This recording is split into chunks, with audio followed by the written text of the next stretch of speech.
Mammography का एक इतना बड़ा मिथ है, दो चीजें, एक तो ये कि उसमें रेडिएशन बहुत है और दूसरा कि वो पेनफुल बहुत है। ये दोनों ही चीजें गलत है। ओवेरियन कैंसर अनफॉर्चुनेटली एक ऐसा कैंसर है जो बहुत जल्दी फैलता है, जिसको कंट्रोल में लाना बहुत मुश्किल होता है। जब से पीरियड शुरू हुए हैं, that period is called menarche और गायनेकोलॉजिकल एज फर्स्ट 2 years। उसके अंदर पीरियड ऊपर नीचे होते हैं। जितना वजन ज्यादा है उतना पीसीओडी के चांसेस है।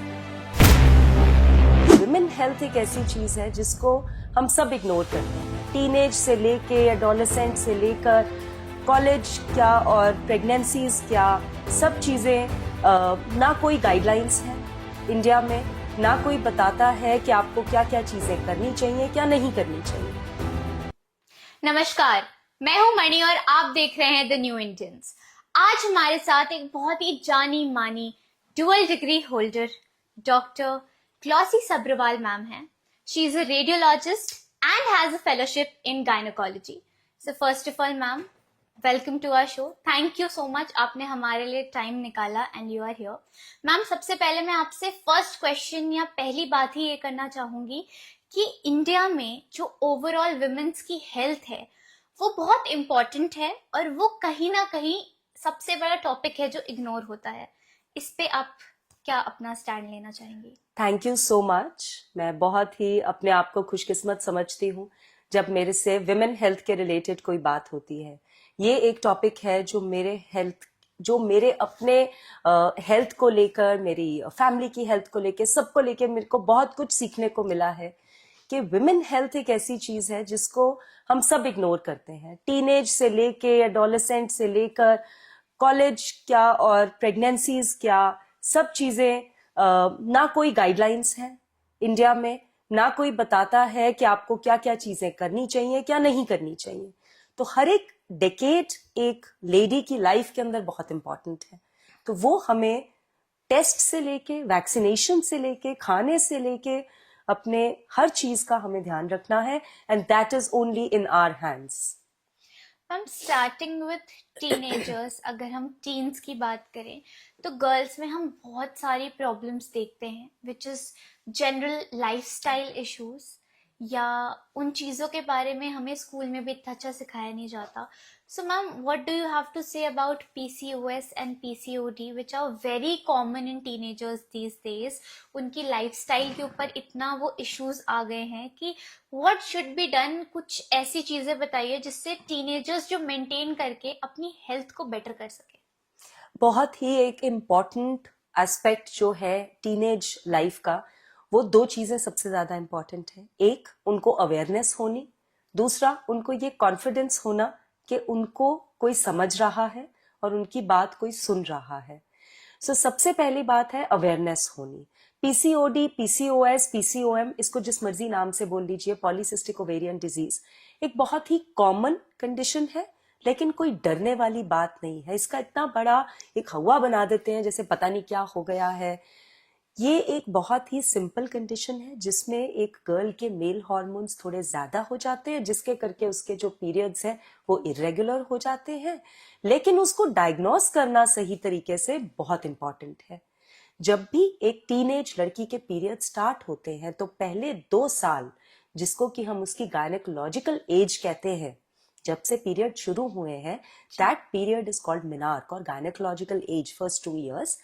उसके अंदर पीरियड ऊपर नीचे होते हैं। किसी एक महीना आएगा, हो सकता है अगले 2 महीने ना आए। पीरियड्स के अंदर दर्द भी बहुत हो सकती है।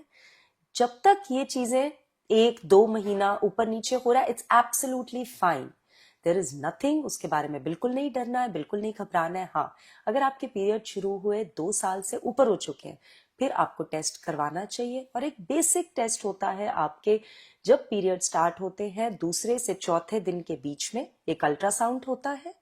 आपका पेट से अल्ट्रासाउंड करते हैं, जिसको ट्रांस एब्डोमिनल अल्ट्रासाउंड कहते हैं, और उसके साथ में पीसीओडी के ब्लड टेस्ट होते हैं। ये एक लाइफस्टाइल डिजीज क्यों कहा जाता है? क्योंकि जितना हम अपनी ओबेसिटी को कंट्रोल में नहीं रखेंगे, हम अपने वजन को कंट्रोल में नहीं रखेंगे, हम अपनी खान पीन का ध्यान नहीं रखेंगे, उससे एक साइकिल बन जाता है। जितना वजन ज्यादा है उतना पीसीओडी के चांसेस ज्यादा हैं, Okay. उतने हार्मोनल इम्बैलेंस होने के चांसेस ज्यादा हैं। हो सकता है मेरे अंदर, आपके अंदर एक जेनेटिक टेंडेंसी है पीसीओडी को लेकर। अगर मेरा वजन अंडर कंट्रोल है वो मैनिफेस्ट ही नहीं होगी, लेकिन अगर मेरा वजन बढ़ गया तो वो मैनिफेस्ट हो जाएगी। तो इसको लाइफस्टाइल डिजीज भी कहा जाता है। अगर आप अपना वजन अंडर कंट्रोल रखेंगे तो पीसीओडी के हार्मोन्स भी अंडर कंट्रोल रहेंगे, आपको कोई मेडिसिन की जरूरत नहीं रहेगी। So it is very important कि टीनेज गर्ल्स को हम पीसीओडी के लिए अवेयर करें कि पहले 2 साल पीरियड्स के स्टार्ट होने में पीसीओडी को नहीं सोचना, उसके बाद हम उसको डायग्नोस करें प्रॉपरली। और अगर अगर 6-6 महीने पीरियड्स नहीं आ रहे हैं, 4-4 महीने नहीं आ रहे, then of course there is a problem. फिर आप चेकअप के लिए आए, फिर आपके टेस्ट होंगे, उसमें से हम उसको डायग्नोस करते हैं। राइट मैम, इसके साथ हम एक और चीज देखते हैं आजकल, विच इज एसटीडीज, जो काफी बढ़ गई हैं पिछले कुछ सालों में।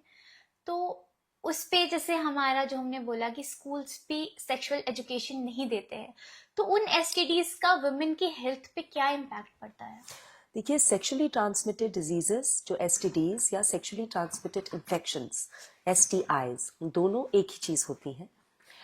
ये एक बहुत ही इम्पॉर्टेंट टॉपिक है जो कि हर स्कूल के अंदर एडोलेसेंट गर्ल्स को जरूर बताना चाहिए। जब पीरियड स्टार्ट होते हैं आजकल तो मिडिल स्कूल से शुरू हो जाते हैं, 6, 7, 8, 9 ऑनवर्ड्स। Yeah. जब भी हो रहे हैं 11 साल, 10 साल, 11 साल की लड़कियों से, तब से उन्हें बताना है कि बेटा ये मेल ऑर्गन्स होते हैं, ये फीमेल्स होते हैं। इस तरीके से सेक्सुअली ट्रांसमिटेड डिजीजेस जो है वो इंटीमेट कांटेक्ट से आती हैं। उनको अवॉइड करने के लिए क्या क्या चीजें करनी चाहिए? Safe sexual practices, condoms use करना, सेफ सेक्सुअल प्रैक्टिसेस करना, डरना नहीं है अगर कोई प्रॉब्लम हो जाए तो। You can confide in a person that can be allocated by the school. आप घर पे हो सकते हैं, आप किसी एक के साथ जरूर, बेशक आप अपने डॉक्टर के साथ करें कन्फाइड, किसी एक के ऊपर कॉन्फिडेंस रख के जरूर बताना है। यानी एक और चीज बड़ी कॉमनली देखी गई है आजकल, वो है टीनेज प्रेगनेंसीज। बड़ा दुख होता है देखकर, क्योंकि कोई इनका सुनने वाला नहीं है। डर जाते हैं बच्चे और फिर गलत कदम उठा लेते हैं, और फिर उसके बाद अपने आप से दवाइयां खा लेते हैं और चीजें कॉम्प्लिकेट हो जाती हैं। राइट। ये बहुत ही ज्यादा इंपॉर्टेंट चीज है कि हम as society, as ladies, as mothers, as parents, as teachers, friends, families, उनको सपोर्ट दें, उनको ये कॉन्फिडेंस दे कि बेटा कोई प्रॉब्लम हो, चलो आप अपनी माँ को तो नहीं बता पाओगे क्योंकि डर लगता है। Yes. ऑब्वियस सी बात है, मदर्स तो रिएक्ट सबसे ज्यादा करती है। ओके, आपके पास ये डॉक्टर है, आप डॉक्टर से बात कीजिएगा। अब वो आपको जो कहेंगे वो आपके और डॉक्टर के बीच में रहेगा, मुझे कोई नहीं लेना देना उससे। मैं अपना नहीं पूछूंगी उनसे जब तक आप अपने डॉक्टर के पास हैं। क्यों? क्योंकि आपको एक एटलीस्ट सही गाइडेंस मिलेगी। सो सेक्सुअली ट्रांसमिटेड इन्फेक्शंस के बारे में हर एक टीनेजर को स्कूल में बताना भी चाहिए, टीचर्स को प्रमोट भी करना चाहिए, और एज पेरेंट्स, एज मदर्स, आपको अपने डॉक्टर के साथ ये कंसल्ट जरूर करना चाहिए। मैम, एनी कॉमन सिम्टम, कोई ऐसा सिम्टम है कि विच शोज कि अच्छा आपको एसटीडी या एसटीआई के चांसेस हैं, सम abnormality or बिल्कुल। something? हमें जो हमारा विजाइनल डिस्चार्ज होता है वो बहुत इंपॉर्टेंट है।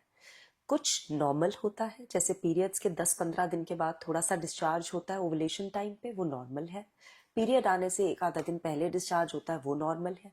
उसके 1-2 दिन बाद डिस्चार्ज होता है, वो नॉर्मल है। उसके अलावा कोई हो, उसका कलर, उसकी स्मेल, उसका टेक्सचर, ये सब कुछ बहुत इंपॉर्टेंट है। उससे हमें पता चलता है कि कोई भी स्मेली डिस्चार्ज है या ईचिंग है या रेडनेस है, तो दैट मीन्स कि हमें ये इन्फेक्शन हो सकती है। और ज़रूरी नहीं है कि ये चीज़ें बहुत बड़ी हों, कभी कभी थोड़ी बहुत होती है, बट ट्रीटमेंट ना करने के करके बढ़ भी सकती है। केयरलेसनेस नहीं करनी है। एब्सोल्युटली, लापरवाही इस चीज़ में तो करनी ही नहीं है। Ma'am, there is one more thing जो बहुत ज्यादा कॉमन हो रही है टीनेजर्स में, which is cervical cancer. Right. उस पे आप क्या बताना चाहेंगे that what are the things that can prevent cervical cancer, और अगर what are the stages of early detection? Very very important question, I must say. And हम बहुत ज़्यादा इस चीज़ के बारे में आजकल एज डॉक्टर्स अवेयर कर रहे हैं सबको। थैंकफुली इंडिया में नॉर्म्स आ गए हैं। वी आर वेरी हैप्पी कि जो सर्वाइकल कैंसर की वैक्सीन है वो दोनों लड़कों में भी और लड़कियों में भी, दोनों में लगती है 9 से 14 साल के बीच में। अभी इंडिया में इसकी 2 डोजेस होती हैं 6 महीने की दूरी पे। उसके बाद वैसे WHO ने काफ़ी कंट्रीज़ के अंदर सिंगल डोज भी शुरू कर दी है, हो सकता है हमारी भी आ जाए, बट अभी हमारा जो नेशनल शेड्यूल है, जो इंडियन एकेडमी ऑफ पीडियाट्रिक्स कहती है, वो 9 से 14 साल के बच्चों में, लड़के और लड़की दोनों में वैक्सीन सर्वाइकल कैंसर की ज़रूर लगानी है। लड़कियों में सर्वाइकल कैंसर के रिस्क के करके, और लड़कों के अंदर जेनिटल वॉट्स और उनके रिस्क के करके, जो कि इस वायरस से होता है जिसका नाम है ह्यूमन पेपिलोमा वायरस। ये जो वायरस है वो कॉज करता है मेल्स के अंदर इन्फेक्शंस, वॉट्स, और वो इन्फेक्शन आगे ट्रांसमिट कर सकते हैं फीमेल्स को, और फीमेल्स के अंदर वो सर्वाइकल कैंसर कॉज करता है। So this is very important. Okay, so vaccines are really important, हमें वो लगवानी चाहिए। हाँ, एंड इसके साथ मैम हमने टीनेजर्स की बात कर ली, now we come on to the mid life और the pregnancy period of a woman. हमने बहुत बार देखा है कि लड़कियों को, वुमेन्स को प्रेगनेंसी में बहुत कॉम्प्लिकेशंस आती हैं, तो एनी स्पेसिफिक चीज़ें जो उन्हें उस पीरियड में करनी चाहिए जिससे उनकी कॉम्प्लिकेशंस कम हो सके, maybe some food habits और लाइफस्टाइल चेंजेस? सबसे पहले तो मैं ये कहना चाहूंगी कि प्लीज जो पुराने जमाने में प्रेगनेंसी टाइम पर होती थी वो होनी चाहिए। आजकल लड़कियां सब कपल्स, मैं कहती हूँ अगर करना है, प्रेगनेंसी होनी है, if you want to plan a family, if you want to have children, then plan it when you are in your late 20s latest, that means 25 26 30 से पहले पहले प्लानिंग करके खत्म करें उस चीज को। होता क्या, 30 पे प्लानिंग स्टार्ट होती है आजकल, और अब थोड़ा सा और ट्रेंड हो गया, 35 पे स्टार्ट कर रहे हैं। राइट। उससे पहले चलो एग फ्रीज करा लेते हैं, जो एक नेचुरल बॉडी का फिनोमिना है कि 25 इयर्स से 30 इयर्स के बीच में आपकी प्रेगनेंसीज आइडियली हो भी जानी चाहिए, डिलीवर हो जाना चाहिए नेचुरली, तो it would be very good. लेकिन अब जब प्लान ही 30 के बाद करेंगे, तो प्लानिंग के अंदर यू हैव टू अंडरस्टैंड कि जो एग्स हैं वो एज करते हैं हर साल, so we have to be careful. तो जो आइडियल एज है, सबसे पहले तो वो समझ में रखनी है कि अपनी एजुकेशन को भी, अपने प्रोफेशन को भी, अगर आपको सबैटिकल लेना पड़ रहा है, you want to have children, you have to adjust it accordingly, और आप पैराफिनेलिया सपोर्टिव सिस्टम बनाएं और फिर आप प्रेगनेंसी कंटिन्यू करें। So the pregnancy has to be done between that age period. Egg freezing should be an option. अगर कोई बहुत ही ऐसी प्रॉब्लम है कि आप अभी नहीं शादी कर रहे हैं and you don't want to have children, or you are married और अभी बच्चा नहीं करना चाहते due to some medical condition or otherwise, that is the time जब आप egg freezing के बारे में कर सकते हैं, which is very safe and it is doable in India. इसके अलावा लेडीज को you have to keep your weight under control. जितना आपका वजन अंडर कंट्रोल रहेगा उतनी प्रेगनेंसी आसान होगी। प्रेगनेंसी में वजन तो बढ़ता ही है, पहले अगर बेस लाइन पे रहोगे या थोड़ा कम रहेगा तो बेटर रहेगा। And smoking should be avoided, active and passive both. Smoking बिल्कुल नहीं, एनी विच वेज हमारी पोल्यूशन इतनी है कि स्मोकिंग तो ऑटोमेटिकली हो ही रही है, सो इट्स बेटर कि जितना हम अपनी तरफ से एक्टिव ना रहे स्मोकिंग में, दैट्स बेटर। अल्कोहल की इंटेक कम से कम रहनी चाहिए। ये सारे फैक्टर्स हमारी ओवरऑल हेल्थ को भी थोड़ा अफेक्ट करते हैं और हमारी ओवेरियन हेल्थ को भी अफेक्ट करते हैं। जितना हम फ्रूट्स खाएंगे, जितना हम पानी पिएंगे, जितना हम अच्छे से सोएंगे, उतना ही हमारी गायनेकोलॉजिकल हेल्थ अच्छी रहेगी। सो हमारे एग की क्वालिटी अच्छी रहेगी, स्ट्रेस फ्री रहना, ये सब चीज़ें बहुत इंपॉर्टेंट हैं। मैम, जो MRIs एंड स्कैन्स होते हैं that are really common in India, तो ये हम हर ट्राइमेस्टर कराने के डॉक्टर्स जनरली सजेस्ट करते हैं, 3 months 6 months and then 8 months और somewhere before delivery. So is it safe for the baby? क्योंकि कहीं पे कभी कभी ये चीज़ें सामने आती हैं that they are after all radiations, right? So is it safe for the baby? और अगर हमें कराने चाहिए तो हमें कितने ऑफन वो कराने चाहिए? पहले तो ये कंफ्यूजन दूर करते हैं कि रेडिएशन क्या होती है। एज अ रेडियोलॉजिस्ट मैं आपको ये चीज़ कॉन्फिडेंस के साथ बता सकती हूँ, मेडिकल रिसर्च के साथ बता सकती हूँ, उसकी बैकग्राउंड के साथ, कि जो रेडिएशन हम यूज़ करते हैं रेडियोलॉजी में, इमेजिंग में, वो 3 अलग अलग तरीके की रेडिएशंस होती हैं। एक होते हैं एक्सरेज, एक होते हैं अल्ट्रासाउंड रेज, और एक होते हैं मैग्नेटिक रेज। जो एक्सरेज होते हैं वो हार्मफुल होते हैं प्रेगनेंसी में, अगर एक लिमिट के ऊपर दिए जाएं तब, बट हम जनरली अवॉइड करने की कोशिश करते हैं कि प्रेग्नेंट लेडीज में हम एक्सरेज ना करें। सीटी स्कैन के अंदर भी एक्सरेज ही होते हैं, तो हम सीटी स्कैन भी अवॉइड करते हैं अनलेस कोई बहुत ही ऐसी कंडीशन है जिसमें करना पड़ रहा है। राइट। फिर आ जाते हैं अल्ट्रासाउंड। अल्ट्रासाउंड साउंड वेव्स होती है, वो बिल्कुल सेफ होती हैं, वो कोई रेस हार्मफुल नहीं होती है। जितने मर्जी अल्ट्रासाउंड्स करवाइए, जितने मर्जी अपने बेबी को देखिए, आप उसकी वेलबींग देखिए, आप कॉन्फिडेंस रहेंगे, आपके डॉक्टर्स कॉन्फिडेंस रहेंगे। और ये एक प्रेगनेंसी को आगे प्लान करने के लिए, चलने के लिए बहुत इंपॉर्टेंट है। फिर आ जाती है एमआरआई। एमआरआई के अंदर मैग्नेटिक रेज होते हैं, वो भी बच्चे के लिए बिल्कुल सेफ है, मदर के लिए सेफ है, वो भी कोई हार्मफुल रेडिएशन नहीं होती है। उसका यूज हम सिर्फ तब करते हैं अगर हमें कोई ऐसी प्रॉब्लम है बच्चे में, जैसे बच्चों की अगर स्पाइन के अंदर कोई प्रॉब्लम आती है अल्ट्रासाउंड में, या ब्रेन के अंदर आती है या कुछ ऐसा, और जो कि हमें नहीं पिक हो रही अल्ट्रासाउंड पे, तो हम फिर फीटल एमआरआई के लिए भी भेजते हैं, बिकॉज वो बिल्कुल सेफ है। ओके, पहले तो आपने सबसे बड़ा कंफ्यूजन और मिसकंसेप्शन दूर कर दिया, बिकॉज इंडिया में जनरली जो पुराने लोग होते हैं वो ये बिलीव करते हैं कि है तो रेडिएशन सी आफ्टर बिल्कुल। ऑल। इसी के साथ मैम आफ्टर डिलीवरी पीरियड जो होता है वो भी वुमेन्स के लिए काफी ज्यादा एक डिप्रेशन लेकर आता है, या जिसको हम पोस्टपार्टम डिप्रेशन भी बोलते हैं, जहाँ पे वो उतना अच्छा फील नहीं करते हैं, दे आर इरिटेटेड, उनको नहीं अच्छा लगता, दे हैव मूड स्विंग्स। तो उसकी वजह से उनकी फैमिलीज में भी कभी कभी इश्यूज आते हैं, क्योंकि Absolutely. लोग वो समझते नहीं है that why is she behaving like that. तो उस पे आप क्या कहना चाहोगे?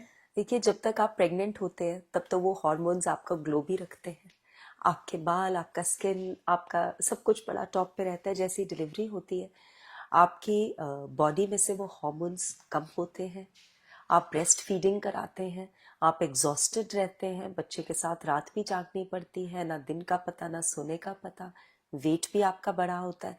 ये सब चीज़ें लेकर एक क्यूमुलेटिव इफेक्ट कर सकती हैं, जिसको हम कहते हैं पोस्टपार्टम डिप्रेशन। ये रियल चीज़ है, इसमें ऐसा नहीं है कि कोई लेडी एक नाटक कर रही है या ड्रामा कर रही है। It's not like that. हम सबको ये समझना चाहिए कि एक रियल एग्जिस्टिंग चीज़ है, उसके लिए फैमिली सपोर्ट बहुत ज़रूरी है। और जब मैं कहती हूँ फैमिली सपोर्ट, तो सबसे ज़्यादा ज़रूरी सपोर्ट है, और ये 18 साल की शादी के एक्सपीरियंस से बता रही हूँ, एक हस्बैंड की सपोर्ट। अगर आपका हस्बैंड आपके साथ खड़ा है और वो आपको सपोर्ट कर रहा है, तो आपको किसी भी चीज़ की ज़रूरत नहीं है। Then you can conquer the world.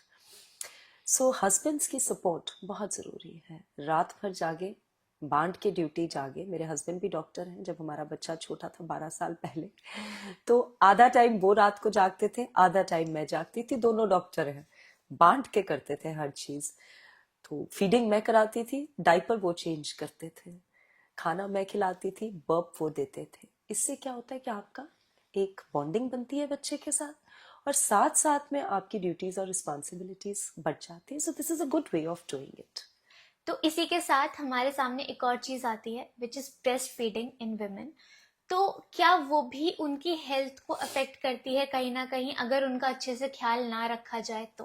Absolutely. जैसे ही स्ट्रेस बढ़ेगा वैसे ही ब्रेस्ट मिल्क खत्म हो जाएगा। ब्रेस्ट फीडिंग के पीछे जो हार्मोन होता है ऑक्सीटोसिन, वो तब सिक्रीट होता है जब बच्चा आपकी गोदी में आता है, बच्चा माँ के साथ बॉन्ड करता है, माँ के ब्रेन को ये सेंसेशंस आती हैं और वहां से हार्मोन सिक्रीट होते हैं कि अब आपने ब्रेस्ट मिल्क देना है, क्योंकि आपका बेबी आपके साथ है। अगर वो चीज स्ट्रेस में आएगी तो ब्रेस्ट मिल्क नहीं आएगा, which is the most nutritive thing for the child. So first 6 months has to be breastfeeding and the family has to support it. ज्यादा खाना खिलाने की जरूरत नहीं है मदर को, लेकिन जो उसका दिल है वो खाए, पानी जरूर पिए। पानी की इनटेक और नींद बहुत इंपॉर्टेंट है फॉर ब्रेस्ट फीडिंग। मैम, क्या ऐसी कोई वैक्सीनेशंस भी होती हैं फॉर वुमेन और आफ्टर प्रेगनेंसी मदर्स के लिए, जो उनकी हेल्थ को थोड़ा सा बेटर करे या उनको डिजीज से इम्यून करे? देखिए, प्रेगनेंसी हमारी खत्म हो गई, अब हमारी हेल्थ आगे बढ़ रही है, हमें पता है, हमें अपने बच्चों को तो वैक्सीन लगवाते हैं। That is the best time कि हम अपने हेल्थ को भी देखना शुरू करें। क्यों? क्योंकि आपने हॉस्पिटल तो जाना ही है बच्चे को दिखाने। हर 2 महीने में, 3 महीने में, 4 महीने में आपके सारी की सारी वैक्सीन बच्चे की लगती हैं। उसी टाइम पे आप जाके अपना भी वैक्सीन करवाइए, अपनी भी टेस्टिंग कराइए। तो हम आ जाते हैं एक एरा में जिसको हम कहते हैं 40 के बाद। Now life takes a turn at 40. So वो naughty and 40 वाले तो हम हैं नहीं लेडीज। हम लेडीज, इंडियन लेडीज हैं, हम और ज्यादा इग्नोरेंट हो जाते हैं 40 के बाद। हमें लगता है ओ गॉड, अब तो बच्चे की तरफ देखना है, अब तो घर वालों की तरफ देखना है, अब तो और अपने आप को भूल जाए। वो टाइम है देखने का कि जब हम अपनी हेल्थ का टेक ओवर करें। 40 के बाद कुछ टेस्ट कराने बहुत ज़रूरी हैं, कुछ वैक्सीनेशंस लेनी बहुत ज़रूरी है। हर साल हमें जो फ्लू शॉट लेना होता है वो बहुत ज़रूरी है। बच्चों को तो लग ही जाता है हर साल, बड़ों को भी लगना चाहिए। फ्लू का शॉट हर साल लेना है, जिसको हम इन्फ्लुएंजा का शॉट कहते हैं, वो लेना ज़रूरी है। अगर आपने पैप स्मीयर सर्वाइकल कैंसर के लिए HPV LBC का टेस्ट नहीं करवाया है तो आप वो ज़रूर करवाएंगे। वो टेस्ट हम जैसे स्वैब लेते हैं पैप स्मीयर का वैसे लेते हैं।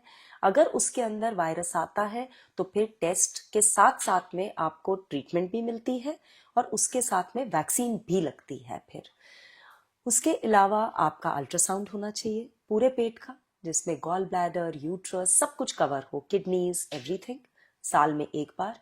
ब्रेस्ट के लिए, क्योंकि ब्रेस्ट कैंसर सबसे ज़्यादा इग्नोर्ड है हमारी कंट्री के अंदर और जब तक डायग्नोसिस होता है वो ऑलरेडी बहुत एडवांस्ड स्टेज में चला जाता है। I have lost some very good friends and family that I feel terrible कि क्यों नहीं इंडिया में डायग्नोज होती ये चीज़ें टाइम पर, क्योंकि लेडीज आती ही नहीं है ना मैमोग्राफी के लिए आती है। मैमोग्राफी का एक इतना बड़ा मिथ है, दो चीजें, एक तो ये कि उसमें रेडिएशन बहुत है और दूसरा कि वो पेनफुल बहुत है। ये दोनों ही चीजें गलत हैं। मैमोग्राफी पेनफुल नहीं है। आजकल की मशीन्स ग्रेडेड कंप्रेशन देती हैं ब्रेस्ट को, तो दर्द नहीं होता है। दूसरी चीज़ कि उसमें रेडिएशन इतनी कम है कि यहाँ से आपने दिल्ली और बॉम्बे तक की फ़्लाइट ले ली है, दिल्ली से बॉम्बे, बॉम्बे से दिल्ली, उतनी फ़्लाइट में जो रेडिएशन आपको मिली है उतनी ही आपके मेमोग्राम में मिलेगी। Okay. तो साल में एक बार 40 के बाद मेमोग्राम कराना, ब्रेस्ट का अल्ट्रासाउंड कराना, पूरे पेट का अल्ट्रासाउंड कराना, इंटरनल ट्रांसवेजाइनल टेस्ट करवाना, ये कुछ चीज़ें लेडीज़ को ज़रूर करनी चाहिए। एनुअल वैक्सीन का शॉट ज़रूर लगवाना चाहिए और 50 के बाद हमें न्यूमोकोकल का ज़रूर वैक्सीनेशन का शॉट लगना चाहिए। और उसके बाद जैसे जैसे एज एडवांस करती है आपके डॉक्टर आपको बताएंगे भी, आपको भी पूछना चाहिए उनसे कि शिंगल्स का शॉट जो है हर्पीस वायरस का, वो भी ज़रूर लगना चाहिए।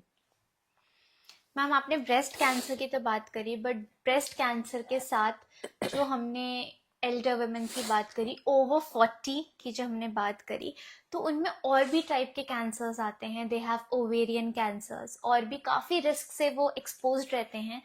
तो उनसे हम कैसे बच सकते हैं, या क्या उनके लिए भी कोई वैक्सीन या कुछ लाइफस्टाइल चेंज आते हैं टू इम्यून? आई विश ऐसा होता कि हम उनको टाइमली डायग्नोज कर पाते या फिर उनके लिए हमारे पास कोई वैक्सीन होती। एज ऑफ नाउ अगर हम बात करते हैं ब्रेस्ट कैंसर, तो हमारे पास टेस्ट भी है, अर्ली डायग्नोसिस भी है। सर्वाइकल कैंसर हमारे पास वैक्सीन भी है, अर्ली डायग्नोसिस भी है। जैसे ही करते हुए हम ओवेरियन कैंसर पे आते हैं, वो एक ऐसा कैंसर है क्योंकि दोनों ओवरीज के आसपास बहुत जगह होती है स्प्रेड होने के लिए, तो वो बहुत लेट डायग्नोस होता है और जब उसको पता भी चलता है तो उसकी कोई ऐसी वैक्सीन नहीं है और बहुत तेजी से फैलता है वो कैंसर। यूट्रस का कैंसर जो है उसकी भी कोई वैक्सीन नहीं है, वो भी कैंसर बड़े साइलेंटली बैठा रहता है, कोई सिम्टम जल्दी करके देता नहीं है, तो जब तक डायग्नोसिस होती है तो लेट होता है। But uterine cancer still can be treated very well. Ovarian is more difficult because it is very aggressive. उसको treat करना और मुश्किल होता है. So these are some things जो हमें accept भी करनी है, लेकिन aware भी रहना है इस चीज़ को लेकर। Ma'am, are there any early signs of breast cancer? कुछ ऐसे साइंस जो आपको आपकी बॉडी देती है जब दे नो कि हाँ ब्रेस्ट कैंसर के चांसेस हैं, या there something which is not right? See, breast cancer के लिए अगर आपको कोई भी लंप फील होता है या आपको लगता है कि कोई डिस्कलरेशन है, या जो आप सेल्फ ब्रेस्ट एग्जामिनेशन हर महीने करेंगे, फर्स्ट जैसे आपके पीरियड स्टार्ट होते हैं उस हफ्ते में आपने ब्रेस्ट सेल्फ एग्जामिनेशन करना है। सो आज पीरियड स्टार्ट हुए, तीसरे चौथे दिन से लेके उस हफ्ते में ब्रेस्ट एग्जामिनेशन कीजिएगा। अगर आप हर महीने करेंगे तो आपको पता चल जाएगा कि हाँ लास्ट मंथ तो ऐसा नहीं था, आप कुछ डिफरेंट लग रहा है, then you must go to your doctor and get it checked. So 40 से पहले ब्रेस्ट का अल्ट्रासाउंड होता है, 40 के बाद मैमोग्राफी होती है। कुछ केसेस के अंदर हम मैमोग्राफी जल्दी भी करते हैं जिनको कि हाई रिस्क होता है, अगर फैमिली हिस्ट्री है या कुछ पेशेंट को फील हुआ है या डॉक्टर को ऑन एग्जामिनेशन फील हुआ है तो। मैम, हमने इतने सारे कैंसर्स या डिजीज की बात करी, तो इनमें से सबसे ज़्यादा डेंजरस कौन सी चीज़ होती है जो आपकी लाइफ भी ले सकती है, जिसके सबसे ज़्यादा चांसेस होते हैं कि वो आपकी लाइफ एंड कर सके? देखिए, कैंसर एक ऐसी चीज है जो किसी भी तरीके का हो तो वो जानलेवा होता है, तभी हम सब डरते हैं उससे। कैंसर नाम ही ऐसा है, लेकिन जितनी जल्दी डायग्नोस हो उसकी ट्रीटमेंट उतनी बेटर है। ब्रेस्ट कैंसर हो या यूट्राइन कैंसर हो या फिर सर्वाइकल कैंसर हो, ये 3 कैंसर्स ऐसे हैं जिनकी अर्ली डिटेक्शन पता चल जाए तो ट्रीटमेंट आसान है। ओवेरियन कैंसर अनफॉर्चुनेटली एक ऐसा कैंसर है जो बहुत जल्दी फैलता है, जिसको कंट्रोल में लाना बहुत मुश्किल होता है। सो मैम, जैसे आपने हमारे साथ वैक्सीन की बात करी कि वैक्सीन लेना बहुत इम्पोर्टेंट है, पर अगर कोई ऐसा चाइल्ड है, कोई ऐसा गर्ल चाइल्ड है जिसे 9 to 14 ईयर्स के बीच में वैक्सीन मिस हुई है, तो क्या वो उसके बाद भी ले सकते हैं? एब्सोल्युटली, जो भी सर्वाइकल कैंसर की वैक्सीन सपोज करें मिस हुई है, अगर तो वो 9 to 14 के बीच में है तो वो 2 डोजेस हम देते हैं। अगर 14 के बाद है तो वो 3 डोज शेड्यूल हो जाता है। सेम वैक्सीन, लेकिन आपको 3 डोजेस लेनी पड़ती हैं as of now. Eventually WHO world health organization is considering कि वो एक ही डोज की वैक्सीन करे ताकि हम मैक्सिमम बच्चे कवर कर सकें। लेकिन अगर आपकी आज की डेट में कोई मिस हुई है वैक्सीन, तो या फिर अगर किसी को लगी है और याद भी नहीं है कि क्या लगी थी, तो स्टार्टिंग से शुरू करेंगे 14 साल के बाद भी, और 3 डोजेस देंगे उनको वैक्सीन की। एक देंगे फर्स्ट डोज, सेकेंड डोज 2 महीने के बाद और थर्ड डोज 6 मंथ्स के बाद। सो 3 डोजेस हमारी होती है इस वैक्सीन की। फिर और मैम, ये कितने साल तक की विमेन्स ले सकती हैं? मतलब क्या इसकी कोई एज नहीं है? 14 के बाद भी इसमें कोई एज लिमिट है? देखिए, वैक्सीन का मेन पर्पस क्या है? जो ह्यूमन पेपिलोमा वायरस है वो जाके हमारे सर्विक्स के ऊपर स्टिक कर जाता है और वहां पे जाके उन सेल्स को बोलता है कि अब आप एबनॉर्मली मल्टीप्लाई करो और कैंसर बना दो। हमें उस वायरस को पकड़ना है।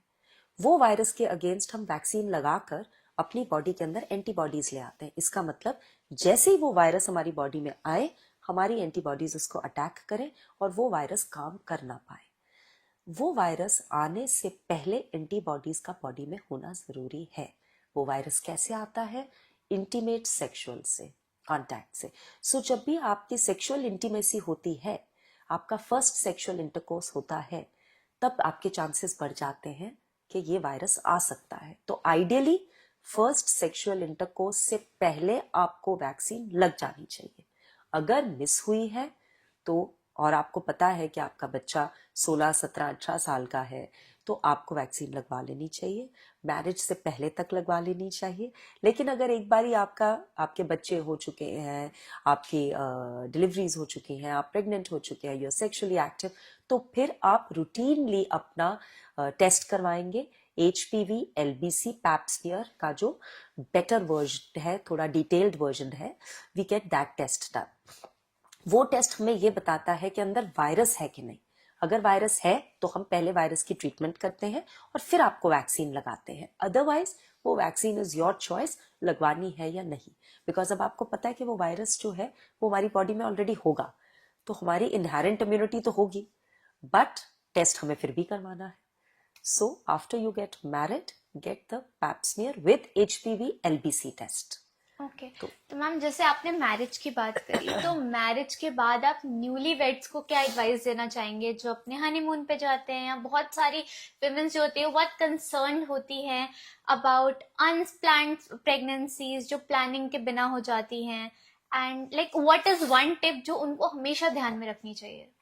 देखिए, आजकल आई एम वेरी हैप्पी कि मेरे पास बहुत सारी ऐसी यंग कपल्स आ रहे हैं, those who are going to get married and they want to know कि हमें अभी प्रेगनेंसी प्लान नहीं करनी है। बहुत अच्छा लगता है, बिकॉज अभी अगर वो समझ लेंगे कि क्या करना है, तो आगे जाके उनको पिल्स खानी और मेंटल ट्रॉमा बहुत कुछ होता है टर्मिनेट करनी। एक प्रेगनेंसी इज नॉट इजी, तो उससे वो अपने आप को बचा सकते हैं, है ना। सो जब अगर ऐसी कोई चीज होती है तो उसके अंदर कॉन्ट्रासेप्शन इज वेरी इंपॉर्टेंट।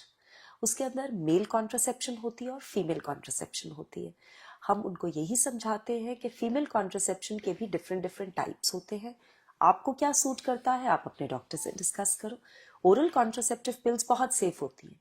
आप एक बारी दिन में आपने लेनी होती है और वो 21 दिन के लिए लेते हैं आप, या रोज लेते हैं आप, डिपेंडिंग ऑन आपके प्रेफरेंस के हिसाब से। सो पिल्स होती हैं, मेल्स के लिए कॉन्डम्स होते हैं, फीमेल्स के लिए डायफ्राम्स भी होते हैं, मल्टीपल चीजें होती हैं, विजाइनल रिंग्स होती हैं।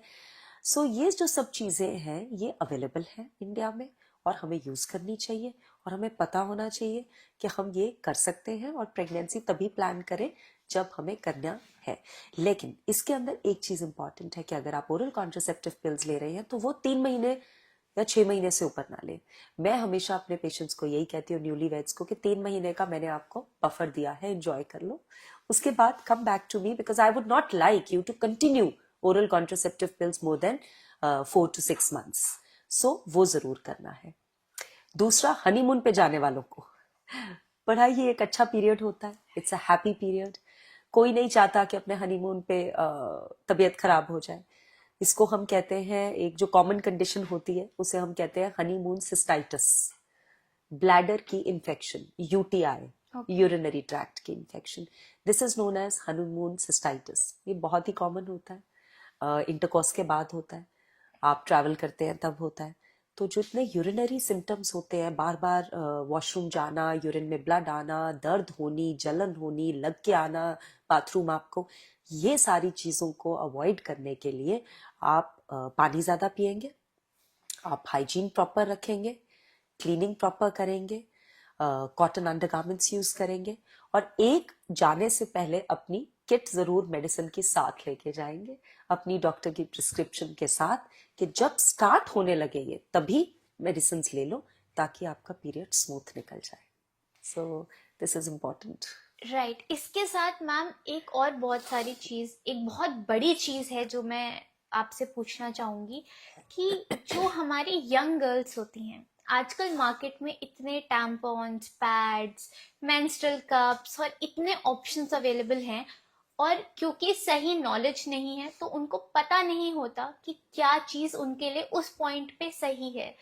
तो क्या आप एडवाइस दे सकते हो कि किस एज में आपको क्या यूज करना चाहिए और किस टाइप का यूज करना चाहिए? क्योंकि हम आजकल जैसे सुनते हैं कि पैड्स में पैराबेन्स आते हैं, केमिकल्स आते हैं, which is also causing cancer. तो जो आपको बचा रहा है वही आपको एक साइड से कैंसर के मुंह में भी धकेल रहा है, राइट? सो उस पे आपका क्या? बड़ी इम्पोर्टेंट आपने ये क्वेश्चन उठाया है मनी, और बड़े अच्छे से आपने इसको पोर्ट्रे करा है, बिकॉज इंडिया के अंदर इतनी मार्केटिंग होती है इन चीज़ों की और हमें समझ ही नहीं आता है। As a doctor also, as a mother also, I get confuse कि मैं बच्चों को क्या सजेस्ट करूं। कुछ चीज़ें हैं जो कि बहुत चलती आ रही हैं और अच्छी भी हैं, सेफ भी हैं। They are cotton pads. Cotton pads जो होते हैं वो आप मार्केट में अवेलेबल हैं, ऑर्गेनिक पैड्स, कॉटन पैड्स, वो हम यूज़ करें। आई होप कि इंडिया में उतनी ऑप्शंस आ जाएं जितनी बाहर आती हैं इंडिया से। वहाँ पे बहुत अच्छे तरीके से हमें मिलते हैं। मेंस्ट्रुअल कप्स भी बहुत सेफ होते हैं, बट टैम्पून्स इज समथिंग जो मैं अपने पेशेंट्स को थोड़ा सा अवॉइड करने के लिए कहती हूँ। यंग गर्ल्स को इन्फेक्शन के चांसेस बढ़ जाते हैं। लड़कियां टैम्पून्स लगा के सोच लेती हैं अब तो इसको बदलने की ज़रूरत ही नहीं है, टैम्पून लगाया बाद में देखेंगे। कभी कभी टैम्पून निकलता नहीं है, अटक भी जाता है, कभी कभी अंदर इन्फेक्शन कर देता है। So avoid tampons unless it is required. अगर पूल में जाना है, कहीं जाना है, तो yes you would need it थोड़ी देर के लिए, but otherwise cotton pads are the best. Menstrual cups are good. You should use it in all ages. Absolutely, there is nothing like that, and different flows के हिसाब से आते हैं। जो जरूरी चीज ये है कि इनको आपको चेंज करना ज्यादा फ्रीक्वेंटली है।